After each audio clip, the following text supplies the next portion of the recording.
2024. gads uzņēmumam Daugavpils satiksme kļuvis par patiesi nozīmīgu. Tika pabeigti svarīgi projekti, kas būtiski uzlaboja sabiedriskā transporta tīklu mūsu pilsētā. Uzņēmuma darbs tika novērtēts ne tikai pilsētas, bet arī valsts līmenī. Pagājušais gads noteikti bija zīmīgs mūsu uzņēmumam, un mums ir patiesas prieks, ka mēs esam novērtēti, jo ieguvām pirmo balvu konkursā Reģiona zvaigznes 2024, ko praktiski izsludināja Finanšu ministrija. Tas nozīmē, ka mūsu ieguldījums pilsētā ir novērtēts.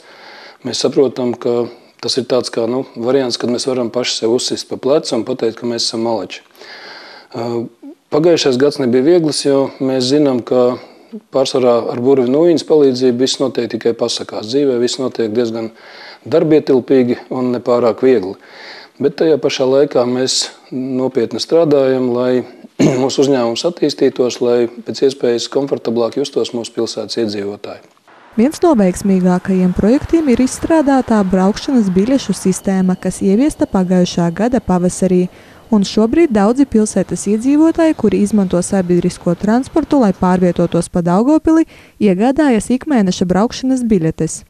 Kā lielu tādu nozīmīgu faktu var minēt mēneša biļešas ieviešanu pensionāriem, ko mēs esam ievērojuši. Šis mūsu solis ir novērtēts pietiekoši, tātad pensionāri patiešām ir aprēķinājuši savu ekonomisko ieguvumu un ļoti izteikti pāriet tieši uz mēneša biļešu iegādi. Respektīvi, es tagad neiešu pie cipariem, jo tur tiešām pat elementāri sarēķinot, mēs saprotam, ka tas ir finansiāli izdevīgi. Tātad arī šis solis ir vairāk vērsts uz mūsu pašu pilsētas iedzīvotājiem. Turklāt turpinās darbs pie autoparka atjaunināšanas. Un ja autobusu parks ir atjaunināts par 80%, tad ar tramvaju parku joprojām nav tik labi, kā gribētos, bet darbs notiek. Noteikti gribu vēl atzīmēt arī būtisku faktu. Mēs esam runājuši daudzkārt mūsu pilsētā par nepieciešamību atjaunot tramvaju parku pilsētā. Tātad jau no pagājušā gada uzņēmums ļoti nopietni strādā šajā virzienā. Mēs esam apmeklējuši vadošās ražotnes Eiropā, kas strādā ar mūsu platumslidēm. Mēs esam bijuši tādos uzņēmumos kā PESA, Modertrans Polijā. Mēs esam bijuši Škoda Čehijā. Notiek diezgan nopietnas pārunas saistībā ar tādu lielu projektu, kurā mēs izskatām iespēju atjaunot pilsētas tramvaju parku kopumā. Kā tas notiks, kā tas izdosies, tas, protams, ir laika jautājums, jo šis projekts noteikti būs arī finansiāli ietilpīgs, bet katrā ziņā šis darbs tiek veikts jau no pagājušā gada. Pagājušā gada jaungada gaidīšanas laikā tika uzsākta izmēģinājuma kampaņa. Sadarbībā ar Vienības namu retro tramvajā notika svētku ekskursiju braucieni.